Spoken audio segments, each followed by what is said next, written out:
it's hard when we have this belief that we are not to be trusted with food or that we can't, hit the off switch. That's only real if we believe that there is, in fact, an off switch or that there needs to be. Hello, welcome to the Seasoned RD, a podcast connecting newer professionals in the field of eating disorders to those of us who have been around for a while. I'm your host, Beth Harrell, a certified eating disorders registered dietitian and supervisor. And I'm Abby Brown, a registered dietitian who is newer to the field. I think of myself as a well-seasoned cast iron skillet with wisdom and experience, yet always ready for something new. And I think of myself as an Instapot with innovation and a fresh perspective. This podcast brings both to the table to share ingredients, recipes, and techniques of past and present so we can all be our best for the future. The kettle is heating up. The skillet is on simmer. So join us around the table for true professional nourishment. Abby, ready to stir the pot? Let's do it. What to call this episode? I'm going to tell you I have about 8 things that are going through my mind. The algorithm repair, the lure of clean eating, and the cool kids club. Being rebellious over and over again. I did all the things and I still have a chronic disease. Or 9 cups of vegetables and organ meats later and I'm still sick. Nutrition fear-mongering. It could be any of these things. Anna Sweeney is a gem, and she is someone who I recommend everyone follow on social media to help repair any algorithms that might lead you away from yourself and to falling into the dieting rabbit hole. So this podcast is for professionals, and Anna has a lot of nuggets that we get to share with our clients. Those are the things that are really valuable to us as professionals, is what we can share with our clients. So she says to start with anything that has to do with health at every size, teaching our clients about body wisdom, reclaiming their body expertise, and intuitive eating. So you can find her on Virtual Connection, and her Instagram is really just a wealth of information. So it's at Dietitian Anna. Well, hello. Today we are here with Anna Sweeney, registered dietitian, certified eating disorder RD, and supervisor. Welcome. Hi. Thank you so much for having me. I feel like I say this with all of our guests that I'm fangirling, but oh my gosh, Anna Sweeney, getting to talk to you is so exciting. Beth and I were going through your Instagram today, and it was like making me even more nervous to talk to you, but I think this is going to go great. We do have a few icebreakers for you. Are you ready? I'm so ready. All right. So our first one, do you prefer mountains or beach? Mountains. It's a hard question because disabled person, so both are hard, but mountains. Mm-hmm. Big skies. Mm-hmm. You have something called inaccessible views that are beautiful scenery everywhere in the world, right? Totally true. No, those are saved on my Instagram highlights, and there are, I think we're now into like 700 different videos and photos, and they've been viewed like 10,000 times. Mm-hmm. I think it's probably going to cool down now that the pandemic is changing and people can go outdoors, but most of those videos make me cry because it's just like, oh my God, I want to do that and I want to see it. But thank you so much for taking me outside. Mm-hmm. That's so great. I didn't know about that, but I'll have to go check it out on your Instagram. Yes, you will. Mm-hmm. Okay. And then breakfast or dinner? Dinner. What's your perfect dinner? The thing is, like, I like everything. I like all of the foods. So I think it's more about the company than it is actually about what I'm eating specifically. A meal with some laughs and connection. And I can eat, something really simple or something really sophisticated. All food except for salmon, which I know as a dietitian, like I'm supposed to like salmon or something. And smoked foods, all foods but salmon and smoked foods are good foods for me. Yeah. Awesome. Okay. And last one is audiobook or paper book?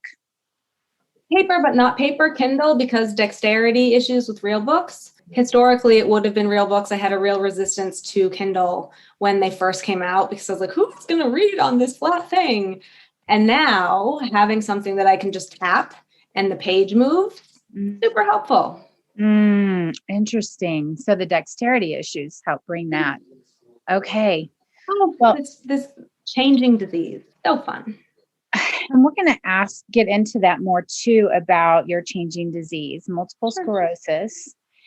And I want to take you back because our listeners include people who are in school, people who are brand new to the field, as well as very seasoned professionals, all professionals. And so I'm going to take you back, and hopefully not too traumatizing, but to your exam day for the registered dietitian exam. What do you remember about that day? Was it a number 2 pencil or was it a computer? Computer.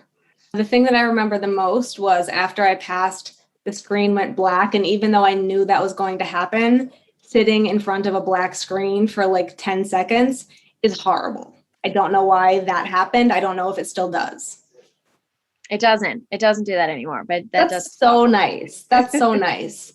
And I'm sure the exam itself is much more, but that's what I remember. I remember being on a computer, the screen went black, and I'm just waiting to know if I passed or if I didn't. Mm-hmm.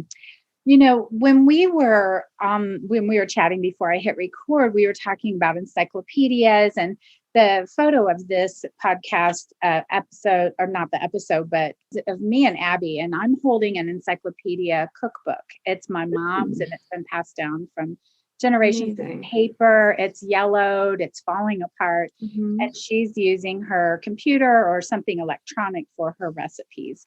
And that just shows, you know, the difference of you did yours on a computer, but you had that 10-second, Abby, who's most recently taken her exam, said that has changed. So things change all the time.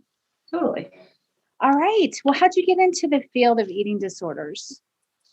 So my younger sister, I was diagnosed with MS when I was 15, and I became aware of Katie struggling with an eating disorder when I was a senior in high school. I was 17, and Katie was an avid journaler, and her journal was open. I was taking her to the mall, but the journal said, well, I guess I have an eating disorder. I got her into my car. We're driving to the mall. I'm yelling at her. Oh my God, Katie, why would you do this? You're so beautiful. You're so smart. You're so good at sports. Everybody likes you. What are you doing to yourself? Speaking to my youth, but also ignorance, because I was not affected by an eating disorder personally. And I didn't have a number of people that were close to me that had eating disorders. So my original dream was to be a sports broadcast journalist, you know, on like not at the Olympics, but like a lady on a football field interviewing athletes. And then I stopped being able to wear high heels, and like my MS shifted. I transferred from a communications focus to a different college, and I interacted with my sister after having not seen her for a month, really not recognizing her. And I'm not speaking about physically, I'm speaking about like Katie was just a shell of herself. And so I took my first nutrition class, and I really, really, really loved it. And I decided that I was going to be an eating disorder dietitian. And I graduated from college in 2.5 years. Yeah, I know, stupid. Don't do that. If you're listening to this podcast, don't do that. But I did it all the while at the time saying, like, I want to do this work before I can't do this work. Never really thinking that I would acquire disability, not having, I was a 19-year-old. I couldn't possibly have known what was to come. What's really cool, like I've had, from a diagnosis perspective, I've had MS for 20 years. This has been hanging out for a long time, but I'm really grateful that I so expeditiously did my undergrad and my master's degree and my internship, because it has given me the opportunity to be on, this podcast. I've had great experiences that have allowed me to transition exclusively into private practice. And to be quite frank with you, were it not for my disability, I wouldn't have left the residential job that I was in when I left it. But I am just very grateful for the opportunities that I've had. So was residential your first job out of, it wasn't. Okay. What was that? So I finished at the end of our internship, very good fortune. There was a job posting for a per diem dietitian at an eating disorder program in the area. And I was like, yep, that's what I want. So I met with the director of nutrition services at the program, and I got the job, and it was supposed to be like 10 hours, 15 hours a week, whatever. Pretty instantaneously, I was pulled on full time. I started in, I think, partial and IOP, but relatively quickly, I was pulled on to the inpatient units and covered in resi. At my first job, residential really wasn't part of my clinical experience, but something that was 20 hours a week, or laid out to be 20 hours a week. And in a matter of several years, I was the director of the department. Awesome. Wow. Yeah. Being in the right place at the right time and just being persistent too. I would love to Lucky. go back. Yeah, it is. I mean, I really Lucky. feel the same way. We just Mhm. can't sometimes plan these things. And I wanted to go back to something you said about your sister, if you don't mind. You didn't recognize her, and then you made sure that we knew it wasn't physical. It was your sister, like her Mhm. shell of a person. And when we're talking about your disability, and I tell people who come into my office, I say, you can sit in the waiting room all day long and see people and have no idea what's happening for them. Mhm. We cannot make a judgment. So you knew your sister well. What did you mean by I didn't recognize her? She was just really inside herself. Like it was clear. And I say that also acknowledging that by the time I came back from being away for a semester, I was aware that my sister was struggling. So I had seen the journal entry, and I am certain that I was witnessing her with a lot more attention. So I don't actually want to call out specific behaviors, Sure. but Yeah. Katie wasn't happy. She wasn't laughing. She Okay. was isolating. Mhm. It's just, she wasn't Kate. Yeah, she was the shell of herself, as you said. Wasn't happy, wasn't laughing. And that's one thing you said about dinner, is that's what makes you love it, is who you're Mhm. with, the joy that Mhm. you can have with that. So eating 100%. disorders rob the joy out of Everything. people. Everything. Yeah. Yep. Well, and so just like Beth said, the eating disorder robs it, but something that you post a lot about now, and I'm sure has changed since you got into the field, but just diet culture in general can rob you from enjoying food and life and all of that. So how have you noticed diet culture changing since you started in the field? So it's really funny. I'm trying to plot out timelines of things without making myself feel and sound very old. But I think that when I finished my DI, Facebook had been around, there was no Instagram. Facebook was the only Facebook. That's what I kind of recall, is Facebook being a thing, but it wasn't really so much about companies using it for selling or individuals pushing things.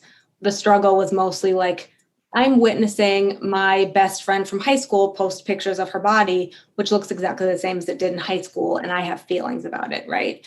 And so navigating those things, that's really different. Eating disorders themselves are not so characterologically different than they were when I first started in the field and long before I became a practitioner in this field. Except we now carry computers in our hands all the time. Whereas, and I was referencing this earlier, when I was a child, we had a 27 book encyclopedia. If you want knowledge, look in a book. Yeah. And now you can go on Google, and there are 7,000 experts who may or may not be experts in anything. And it doesn't actually matter, but there are powerful voices on the internet and on apps. And some of it is about espousing messages about particular things. Like clean eating is like my least favorite thing because it's just so dumb and so not actually a thing. But when messages are espoused over and over and over again, particularly, and this I think is the more abusive part of it, by generally white, cis, het, thin women, toned men, and I specify their physique because messages are received more readily by them, I believe. And I also need to acknowledge my thin privilege in some of the receipt of my messages as well. But it's just everywhere. Yeah. And if everyone is saying that this is a thing, then everyone must be right? Because it's not one person, it's every person has this belief.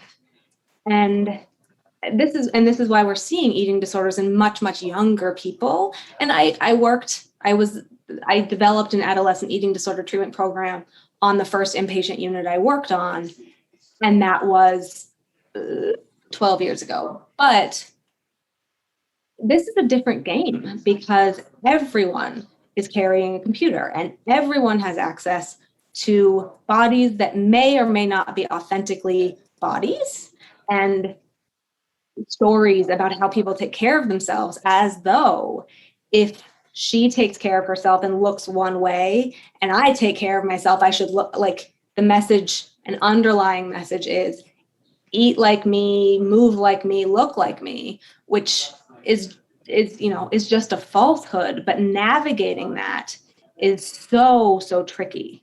So we acknowledge like sorry, Beth, I'm going to let you talk in a second, but eating disorders as biopsychosocial conditions, there are still humans who develop eating disorders for completely biological reasons, right? Like their brains are wired in a particular way that makes them vulnerable, or they have experienced some event, whatever it is, that makes them predisposed.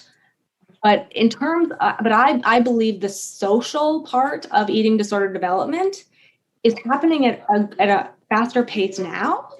I don't have any reason to say that. There's no, I've never read a study about that.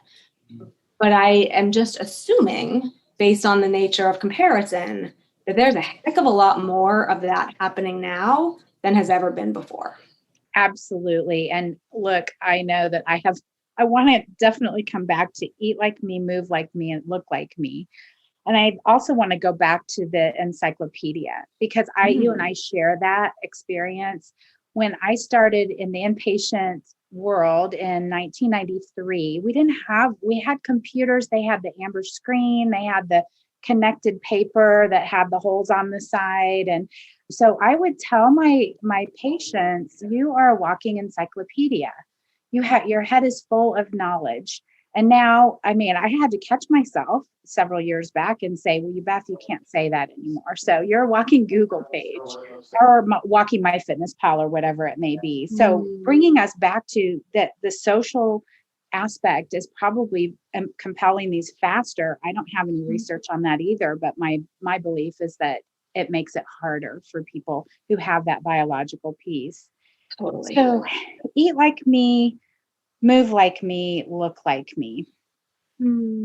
Wow. Were you ever caught up in any, let me get this diet stuff? I listened to you're on lots of podcasts, but one with Dr. Josh Woolrich, how you talked about how you were going to cure your MS. Oh yeah, that was a fun time. Yeah. Yeah, again, as a human with thin privilege, I've never dieted, but there was that one time when a woman published a book that said how I healed myself of progressive multiple sclerosis. And I read it and there was research and I tried it and shit. I hope I can say that. Yeah, I still have MS. But what a devastating lesson to learn that I couldn't change the trajectory of my disease by virtue of how I fed myself, at least not in a prescriptive way like that. And it actually made me very upset to see that she keynoted Fancy.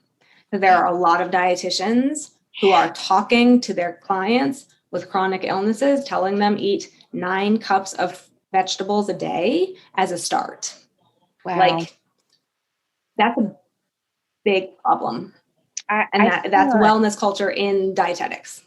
in dietetics. And you may know about this, but I'm able to speak now, but it's 20 years in the making. And finally, ASCEND is approving a weight inclusive toolkit that's going to be required for all dietetics students. Amazing. Yeah. So, but that's not going to change the I don't know, sexiness of bringing in people like that into some of these symposiums. And I'm seeing this a ton with right now intermittent fasting. And you mentioned clean eating. It's like, what is so amazing about that people, and they're citing research, but we know that research isn't really causative. Research. Yeah. Right. So with the MS, like, what were some of the things that book told you would cure your MS? It was 9 cups of different colors of vegetables a day, 3 cups of leafy greens, 3 cups of colorful like beets and carrots and mushrooms and things that are, sorry. And 3 cups of sulfur-rich vegetables. So that was mushrooms. It was organ meat. I made hearts. I made livers. I think organ meat is not my preference. So salmon, smoked food, and organ meats, not a thing that I enjoy. Seaweed, like a bunch of stuff that wasn't actually in my life before. And it was the first time ever that I wasn't eating intuitively. And come the end of the experience, and I'm like, because I actually will tell you, before I made the choice to go on this diet, I actually went to my supervision group, which is made up of several very, very, very experienced, very well-known practitioners, dietitians in the greater Boston area, and asked them what their thoughts were, because I've spent so much of my career and so much of my life saying to my clients, eat everything, and eating with my clients with celebration, right? And so after I left residential and was in a different role for the organization, I was just dealing with my private practice clients.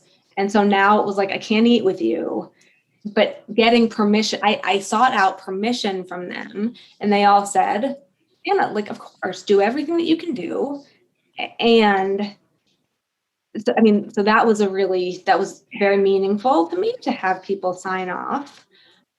And I still have MS,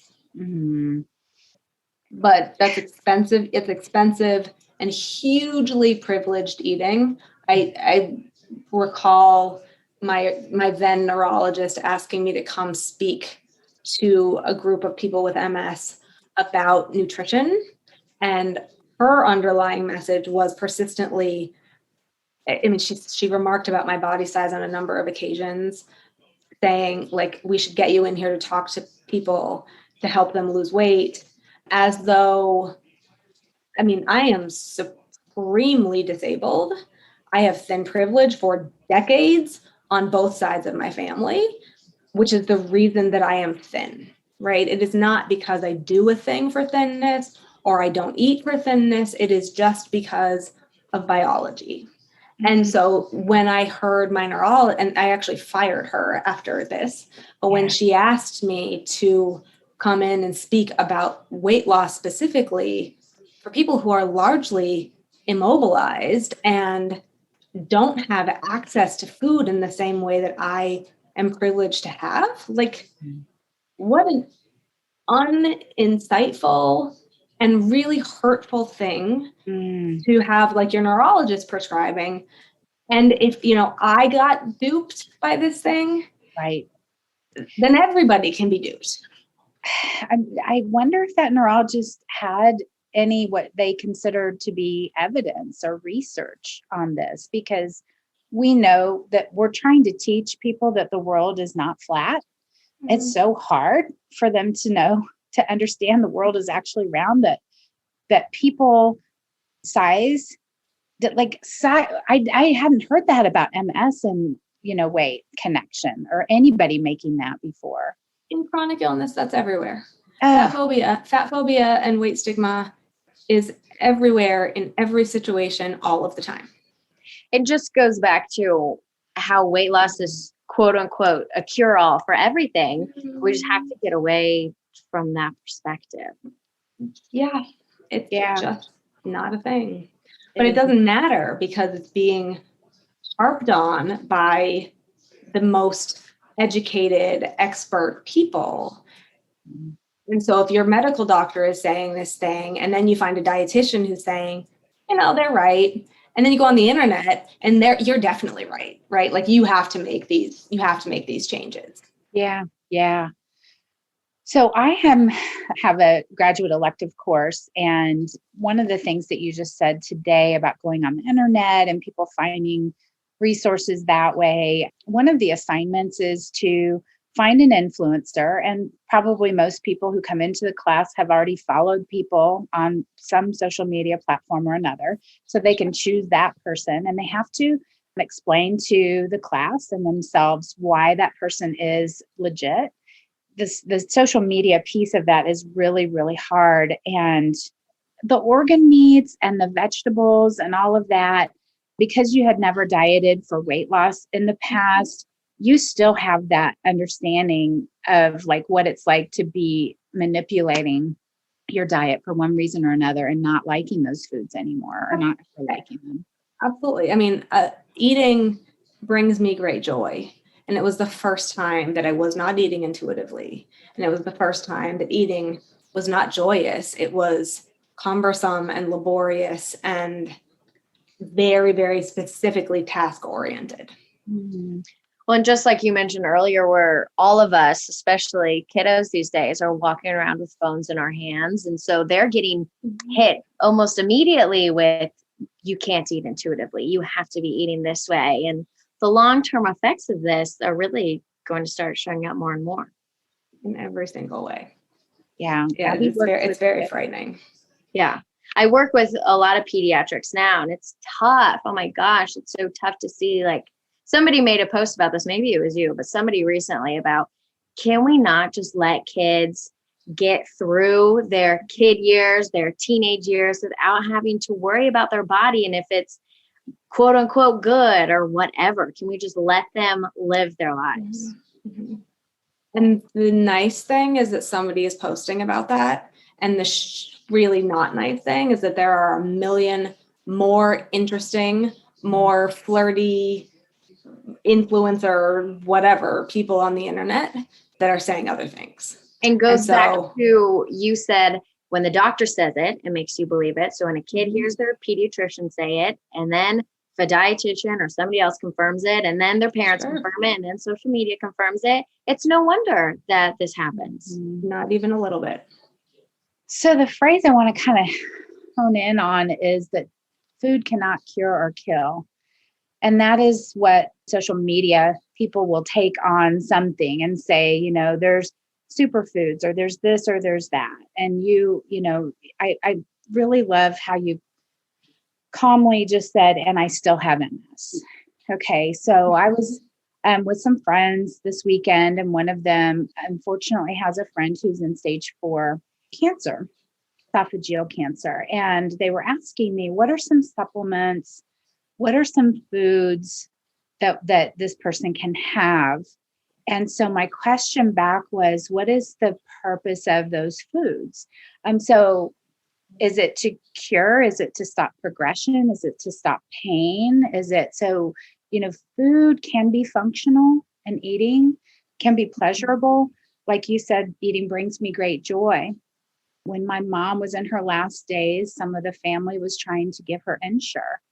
And I just looked at them and I said, why? And they said, because it has protein in it. And I said, does she like it? So I guess going back to that clean eating, what do you think about that? Why do you think it's picked up so much? I made a reel about this on Instagram that I actually think is quite clever. The fact is, like, what we are seeing as clean eating is just like fruits and vegetables and brightly colored foods that people want to take pictures of and share with their neighbors and their friends.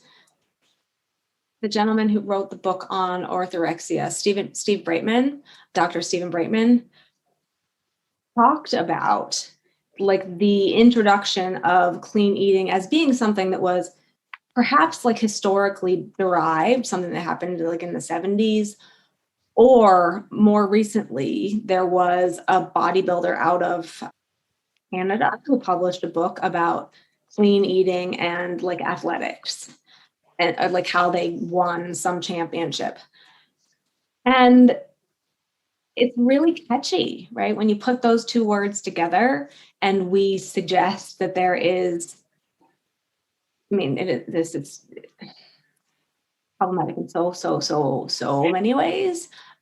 But when you put those two words together and then you flash a really attractive person, mostly in athletic clothes, mostly demonstrating that they can eat brightly colored plates of food and describe that as clean, we aren't thinking about access. We are not thinking about privilege. We are looking at that which we perhaps should or feel we should aspire to. Clean eating isn't a thing, right? Definitionally, it doesn't have a definition except to say that it is, I imagine, like Wikipedia would say, it's about minimally processed whole foods, right? Cool. Yeah. Cool. But like I live in New England, and if I were living hundreds of years ago, I would have produce for one season, right? And then I would eat potato. Like our bodies are just so much more resilient than what the internet suggests that they are. And it's just super frustrating for me. I'm kind of correlating clean eating, like such a sexy term like that, with organic, non-GMO, all natural. I think all of those just fall in the same bank. Totally. Yeah. Free of X, Y, and Z. And it's like the gluten-free, dairy-free, soy-free, like it's all of the things, like all of the fear-mongering put into a sexy package that says, it's not even with fear mongering attached to it necessarily. It's just saying, if you want to be healthy, if you want to be in the cool kid club, if you want to take the best care of yourself, you would be silly to not eat quote unquote clean. Wow. My grandparents didn't, like, that expression would mean nothing to them. Exactly. Right. And I'm here. Holy shit. I made it. You're still here. Yeah. They didn't die. Their ancestors made it without that concept. Yeah. And you mentioned something about the Cool Kid Club, and that is something that we all have a need for connection. And so by diets and diet talk and clean junk, that's a way to connect with people, but it's a very surface level. So is there something that you help your clients? Is there a way that you help them start to make that shift? To be really frank, I mean, yes, of course. But I think this is a process. I think that, one, being able to identify the difference between messages that are actually in our best interest and messages that are about selling things or messages that are about eliciting comparison, I usually start there. And I get really curious about what clean eating actually means to a person. If they say, I feel better when I eat clean, I'm not going to suggest, like, you don't, that's not a thing. But I get really curious about what that means to them. And, you know, really thinking about how did you get to this, you know, to this day without eating clean, like historically? How did your body do that? And also, like, social comparison theory is certainly a thing that applies here. If you live in a community that values, you know, what other people think about what you are doing, this is even more challenging. And particularly for humans who live in oppressed bodies, to suggest that they, by virtue of having challenges, whatever that means, by opting out of, you know, eating clean, they are subject to more I'm going to say discrimination and poor care. And for me, and I don't talk about myself. I mean, I talk about myself on podcasts so people can know me, but being able to witness a human kind of really get in touch with what feels good to my body, what gives me energy, what leaves me feeling well. And for some people, it might include foods that fit into the clean eating category. Fine. But if we can acknowledge, like, it doesn't need a category for it to be a food that you enjoy. Right. And naturally, and like what I hate hearing is stuff about sugar. And if I didn't have rules around food, I would just eat X, Y, and Z all day. And my question is always like, okay, let's play it out. Tell me, like, if I said you can eat donuts, let's go through a day of eating donuts. So in the morning, we're going to have a couple donuts because, like, yes, we're starting our day with donuts. And this is super exciting to have permission to do this. And then morning snack, we have donut holes. And then lunch, we have donuts again. And, you know, so on and so forth. And by the end of the day, like, how do you think you would feel? And most of the clients are, not most, every single person I've ever asked that question of is like, I would feel really not well.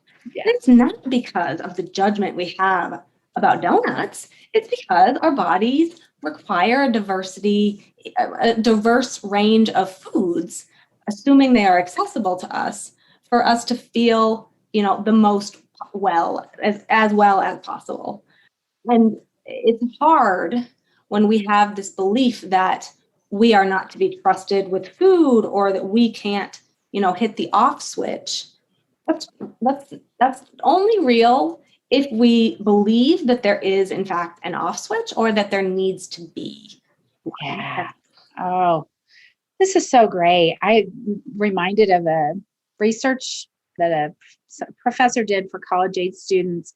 The first month of their freshman year, they could have all the pizza they wanted. And this is a podcast for professionals. So we can talk diet numbers, we can talk food specific, we can say whatever we want. And so the pizza then, and all these freshmen are saying, cool, you know, I get all the pizza I want. And by the end of the second week, and before that, for many of them, they were so tired of pizza. So it goes along with your donut idea, and you're having your clients experiment with what that would be like for them. And it is, like you said, a process. Totally. And it's, you know, holding a lot of space for the fact that a client who's working to move away from wellness culture is rebelling against everything that the people around them are doing. And that by itself is, you know, that's a big ask. That's super challenging. And so huge. It really is about holding space and asking my clients to just be rebellious over and over and over again. So great. We have kind of a little bit of a wrap-up question, and then I'll ask you how everybody can get a hold of you. But taking yourself back to entering the field of eating disorders, what do you wish you would have known then that you do know now? Anything about health at every size at all. Anything about trusting our clients' bodies and our clients' wisdom in comparison to us as, you know, the ever expert. And I didn't get anything about intuitive eating in my training. But again, I think it's just because when I was trained, and I think it still happens now, like I'm certain it still happens now, we are espoused as the nutrition experts. And so our clients are thereby unable to care for themselves effectively or with expertise or particular nuance. And that's just a lie. And being able to help my clients, our clients, social media, reclaim the expertise that they actually have, it feels really important to me. And I didn't get any of that in my internship, which is why I scream about it so loudly on the internet. Yeah. And this is a big piece of this podcast, is really like, that's why we ask this question, so that people don't have to start from square one. They can learn from the wisdom of different seasonings and different time frames and different experiences that we all have. Yeah. Or like you say, Anna, relearn. I mean, that can almost be even harder, having to relearn all of it. Right. It's unlearning first and then relearning. Right. Exactly. I think we're getting somewhere. I think we're starting to get more HAES, more So do I. intuitive eating. So do I. We'll keep building up. Slowly. Yep. Right. So where can people find you, your Instagram handles, website, things like that? I am at Dietitian Anna on Instagram. That's the best place to find me. My website is wholeliferd.com, but there's nothing for you on my website in this moment. I will be soon transitioning Virtual Connection from Instagram Live to a Zoom platform so that I can start seeing people's faces again. And actually not even again. I've done this week was 73 weeks of Virtual Connection, and I haven't seen any of these people, but there are, I think I get about 2,000 views a week. I don't anticipate that 2,000 people are going to purchase the Zoom experience, but there are some loyalists that I'm actually really looking forward to meeting face to face. Yeah. Can you just briefly talk about the connections and what that's? Yeah. Sure. So I closed my office on a Thursday of the pandemic, and as I was watching the news and hearing about like grocery stores being emptied and food scarcity, like I had my own food scarcity moment because like I couldn't get my food delivered. And as a disabled person, I have food delivered from my grocery store to my house. Take one step out of the process, and I couldn't get food. Speaking with my clients who were saying, I can't get my safe foods. I can't get my alternate to the safe foods. I am stuck with this new thing. And it wasn't fear mongering until about 12 days into the pandemic because we were all trying to just like understand what was happening. But it was pretty quick that diet culture started popping in saying like, here's your online workout and boost your immunity by eating blah, blah, blah, blah. And so I created Virtual Connection and I invited 4 other dietitians. So there was an hour every single week that was being devoted to holding space for folks recovering from eating disorders and navigating diet culture. And I haven't stopped. Haley Goodrich had a child, so she stopped when she had her baby, but she and I had kind of continued the Virtual Connection experience. It's been an hour of my week since the pandemic. And this was a really not a great time for folks navigating eating disorder recovery. There was a lot of scary stuff. Mm-hmm. One thing that stands out to me is that you were doing something very normal. You were eating pizza, and someone said, it's so good to see a person eating pizza, like a human eating pizza, like something simple like that. But you are that platform that people could find that space. Yeah. I mean, and eating will still be part of Virtual Connection, even though it's going to be Zoom. I can't see what anybody else is eating, but I get messages all the time. People do eat with me. Mm-hmm. That's cool. So awesome. Thank you so much for joining us today, Anna. Absolutely my pleasure. This was lovely. Let's lean on each other and learn from each other so we can grow together as professionals in this field of eating disorders. If you want to connect with me for supervision or membership with monthly content, please find me at bethharrell.com/professionals.